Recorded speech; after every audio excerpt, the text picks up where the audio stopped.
Hey, Sanford here. It has been an amazing week, and I'm just going to give you an overview before we get into things. Now, this video is about 10 to 15 minutes in length, so I really hope you have time to really sit down and check it out. It's very powerful today.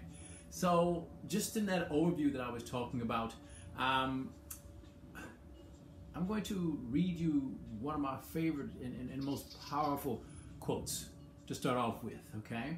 And then I'm going to go right into, in my cheerleading business, my athletes, my clients, we all went back to the beginning of the year to look at the emotional, mental, and physical goals that we set. And we started doing those in this new term, which now it's April. So we'll talk about that a bit. Also, I caught up with a friend who joined me for one of my workouts.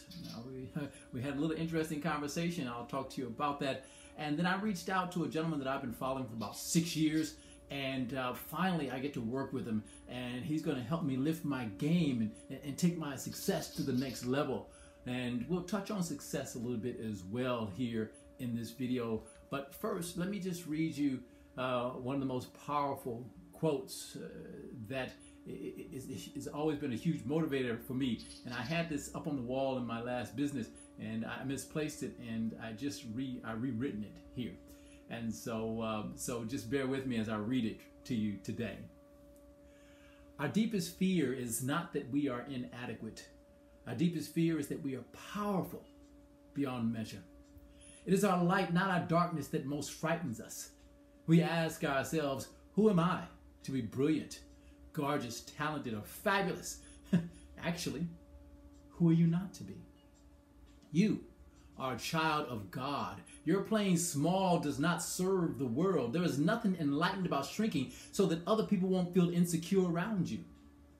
We were born to make manifest the glory of God that is within us. It's in everyone. And as we let our own light shine, we unconsciously give permission for others to do the same. As we are liberated from our own fears, our presence automatically liberates others. Our presence automatically liberates others when we are liberated from our own fears. So I mentioned to you in the overview about a big week in my cheer biz. We went back and we looked at the goals for all the athletes. They set their own goals. I just gave them the parameters. They could be emotional goals, they could be mental goals, or physical goals. Well, we went back, and today, through the week, we looked at those. So most of them put down physical goals, okay? Getting their double back handspring to back salt, double back handspring to back layout, standing salt, toe touch to back salt, all right? And one of the young ladies she's just mad about tumbling, and I love to see that passion.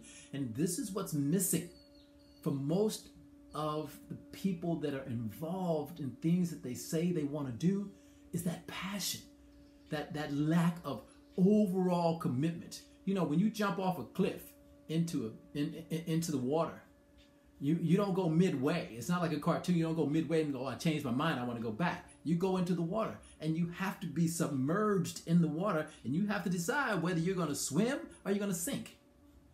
And as we went through those goals last week for the athletes, a lot of them decided that they wanted to try to go back up onto the cliff. They decided to sink.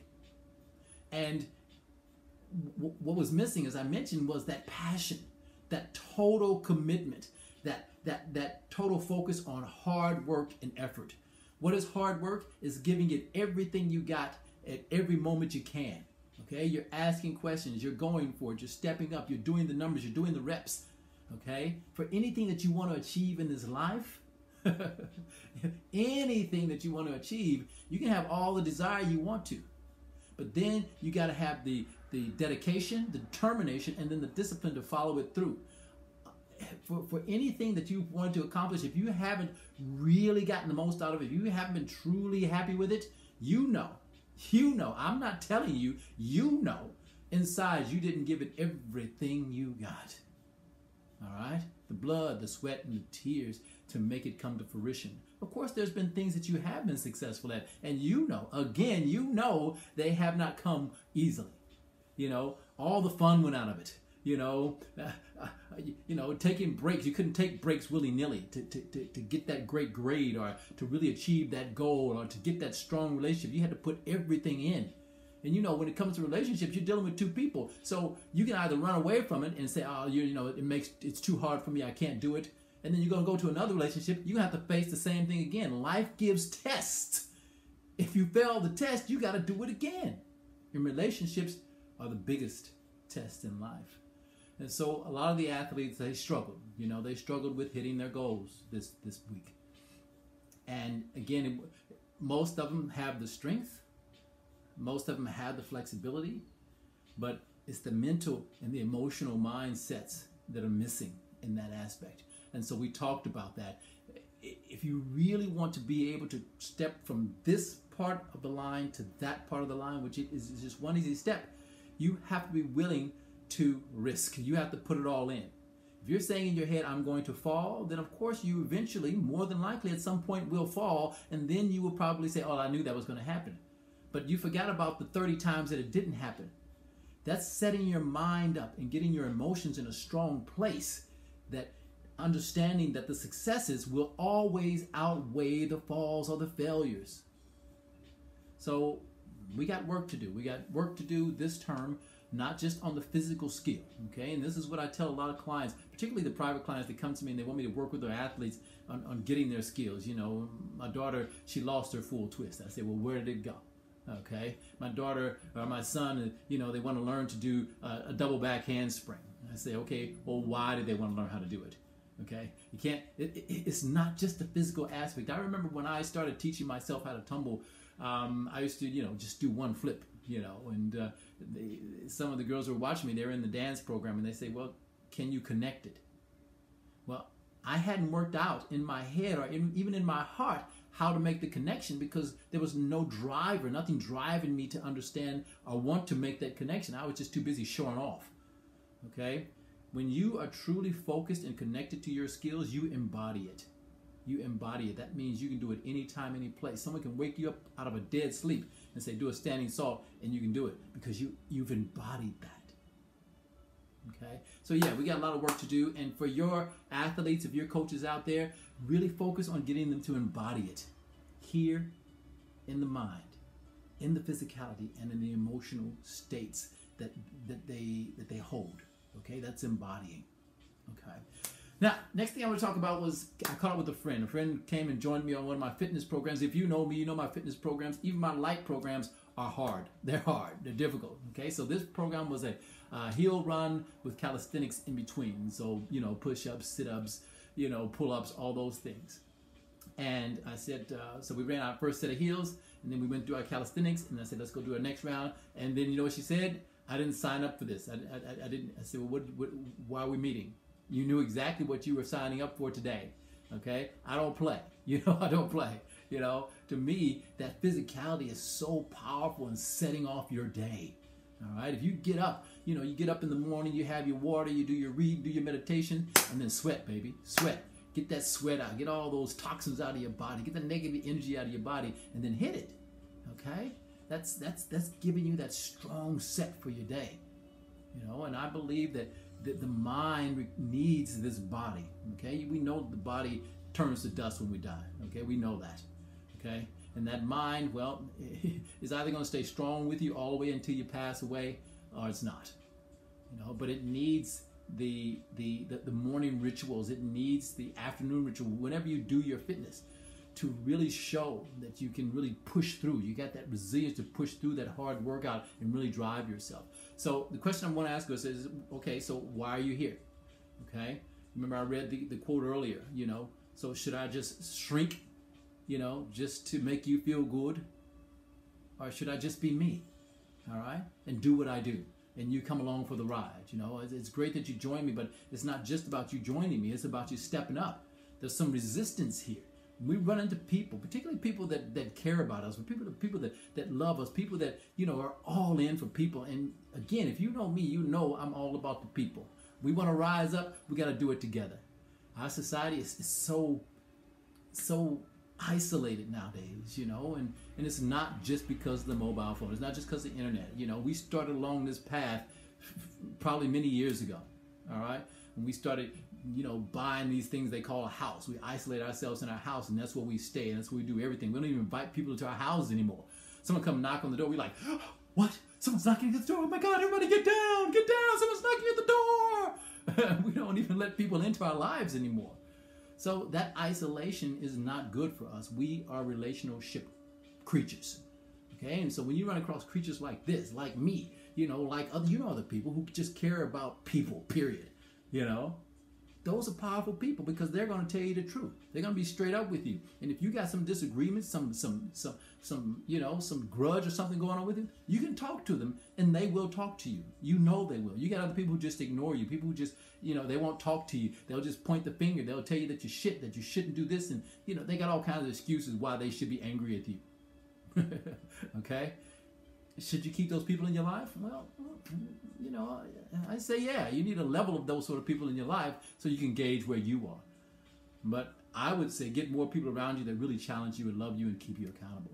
So anyway, we pushed through the workout and we got through, and she was sore the next day. And so my hope for her is that she continues on the workout because she hadn't worked out in years, and she was talking about she lost it. So that's my hope, you know. And so I've been trying to keep in touch with her, and I'll keep you up on that. Look, I also reached out to a gentleman I said, and I've been following him for about 6 years, and he has this wonderful coaching program. His name is Bob Proctor, if any of you guys ever heard of him. And he's built this company over many years, and now I finally reached out with him. I spoke with him, and in our conversation, he could sense that I had a resistance, and that resistance was to maybe I don't have the money to do this. And he says, if you really want to do it, you can find the money. You know, if you really want to do it, you're going to find the time. And this is what I want to say to you guys as well. We're going to spend the time in this life doing stuff. We're going to spend the money in this life we're going to spend our money doing stuff in this life. Why don't you put your time and your money in places that are going to empower you? Now, what do I mean by empower? Well, it's the same thing that I mean about success. You know, people ask me, Sanford, how come you look like you look? You know, you look like you're in your 30s, you know, and I tell people that I'm 53, and they go, what? I don't look at numbers, you know, and that's just my thing. But the other thing about that is every time I do a fitness program, every time I do my acrobatics and my stretching and my dancing and my writing, there's something that drives me, something that's higher than me. And I'm not just talking about God, because I believe in God. I believe there's a higher spirit, a higher calling, whatever you want to call it. But every time I do something, I'm always thinking about the people I can help. I'm thinking and feeling about the people I can help. So many people that are stuck. They're stuck because the news is telling them they can't do something. Some well-meaning family members tell them that they're not good enough, or why you want to do that, or you're never going to be successful. I'm always thinking, when I do these things, how can I help get people unstuck? How can I serve them? How can I add value to their lives so they can see how extraordinary they are, so they can understand that their deepest fear, their deepest fear is not being inadequate. It is that they are powerful beyond measure. And that to me is power, and that to me is success. What's success to you? I just want to ask you guys that question. What does success look like to you?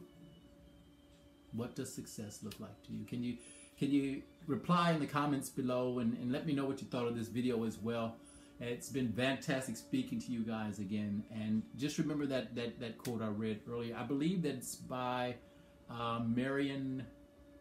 I forget her last name. But her first name is Marion. And you can look it up. It's you can just put it into the computer, Our Deepest Fear, and it will come up if you want to put it up on your wall. I have it in a book. I also have it on the wall, and I just read it constantly. I read it constantly. Thank you guys very much for listening, and as always, love your mission. Peace.